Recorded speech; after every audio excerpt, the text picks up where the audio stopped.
ശ്രീനാരായണീയരെ. ഒരു ദിവസം സായാഹ്ന സമയമായപ്പോഴേക്കും അഞ്ചുതെങ്ങിലെ കളരിയിലെ പഠിപ്പീരൊക്കെ കഴിഞ്ഞ് നാണുവാശാൻ വഴിയിലൂടെ നടന്നു വരികയാണ്. അപ്പോൾ ഒരു നിർധന കുടുംബം ആശാനെ കണ്ടിട്ട് ഓടി മറയുന്നത് ശ്രദ്ധയിൽപ്പെട്ടു.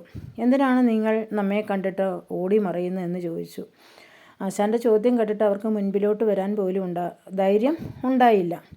നിങ്ങൾ എൻ്റെ മുൻപിലേക്ക് വരുന്നില്ലെങ്കിൽ ഞാൻ നിങ്ങളുടെ മുൻപിലേക്ക് വരുമെന്ന് പറഞ്ഞു. ഇത്രയും കേട്ടപ്പോഴേക്ക് അവർ വഴിയിലേക്ക് ഓടി വന്നു. എന്നിട്ട് പറഞ്ഞു, അടിയങ്ങൾ അയിത്തക്കാരാണ് തമ്പ്ര. അതുകൊണ്ട് ആ കുടുംബനാഥൻ വായൊക്കെ പൊത്തി വളരെ ദയനീയമായിട്ടാണ് പറയുന്നത്. അപ്പം ഗുരു പറഞ്ഞു, അയിത്തവും തീണ്ടലും ഒന്നും നമുക്കില്ല. പിന്നെ നമ്മളെ കണ്ടാൽ നിങ്ങൾ എന്തിനാണ് ഓടി മറിയുന്നതെന്ന് ചോദിച്ചു. അദ്ദേഹം ഒന്നും പറഞ്ഞില്ല.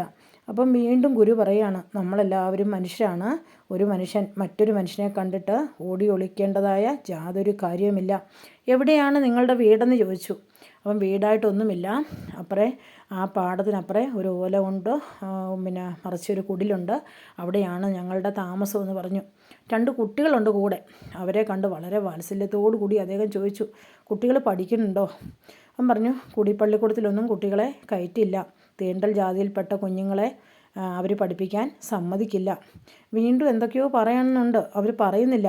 പിന്നെ കഞ്ഞിക്ക് വകയില്ലാത്തവരെ ഞങ്ങൾ എങ്ങനെയാണ് കുഞ്ഞുങ്ങളെ പഠിപ്പിക്കുന്നത്?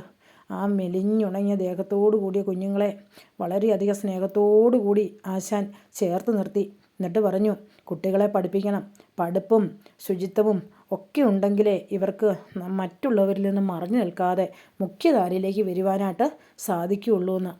ആശാൻ കണ്ണിൽ നിന്ന് മറയുന്നവരെ ആ കുടുംബം ഇങ്ങനെ നോക്കി നിന്നു. പിറ്റേന്ന് യാതൊരു അറിയിപ്പും കൂടാതെ ആശാൻ അവരുടെ കുടിലിലേക്ക് കടന്നു ചെന്നു.